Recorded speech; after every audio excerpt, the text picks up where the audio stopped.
In this lesson, we'll be covering Twitter etiquette.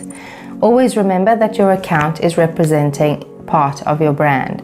So knowing what you should and shouldn't do on Twitter is essential for gaining trust in the eye of your consumer.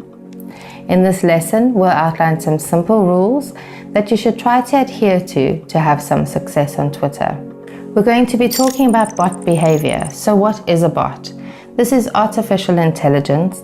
It is usually software designed that will automatically act like a human being by following and unfollowing, possibly even retweeting, and these can come across as really spammy and definitely won't humanize your brand. There are a number of unwritten rules around how you engage with Twitter accounts. So for example, it's considered bad etiquette to keep following and unfollowing consistently. Unfollowing is fine if you do find that an account is not relevant, but behaving like a follow bot or even using one is really not the best way of growing your audience. Also on the bot theme, there are many great scheduling tools that you will use for Twitter, and it will make it easy to just blast 100 number of tweets really quickly.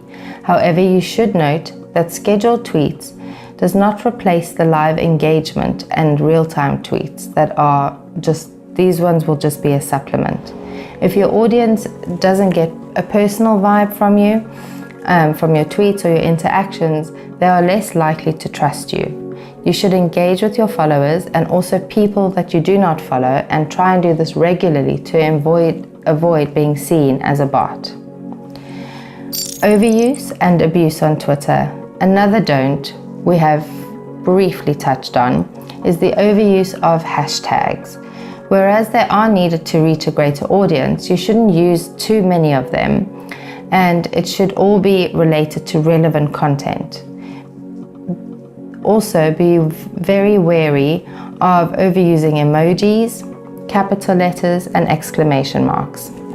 It can depend on your brand, or some brands targeting very young people. They'll be able to use more of these, but you still need to hit the right tone of voice. So on average, a Twitter user will be put off by too much virtual screaming using exclamation marks in tweets. Similarly, we mentioned the tendency for some accounts to overuse trending topics.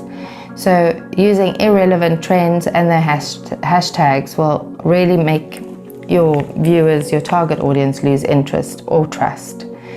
Examples are endless. So for examples these days, there is a day for everything. There is National #World Cheese Day, there's #Pizza Day, and if they are relevant to your message, great, use them. But if not, just leave the trend going. You don't want to end up looking desperate and be on every bandwagon. Use content that is interesting and keep it your own. So the context. The use of visuals is very important on Twitter, whereas you should also try to vary the type of visuals that you're using. So use visuals that take up real estate on your Twitter feed more easily, so visuals like images and video, etc.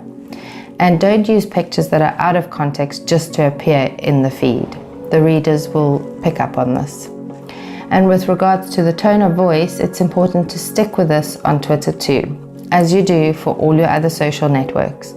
It can be a little bit of a challenge on Twitter due to the character limitation, but you should make sure all your tweets are grammatically correct, appropriate, respectful, and in line with the overall brand image and your social media strategy. Twitter can be full of inappropriate content and language, but as a business, this is sometimes, well, all the time, something that you should avoid at all costs. You should also vary the language in the tweets that you like, and of course the ones that you retweet. Where self-promotion comes into play, of course you should be promoting your business on Twitter, but like with everything else, be generous to others before promoting your content and your products or services. Promote their content, be supportive, say thank you, and behave on Twitter like you would in real life. This will in turn help you grow your network. It will encourage others to help you back. And flooding your feed with self-promotion, on the other hand, can just come across as spammy and is not likely to gain any engagement from existing or new followers.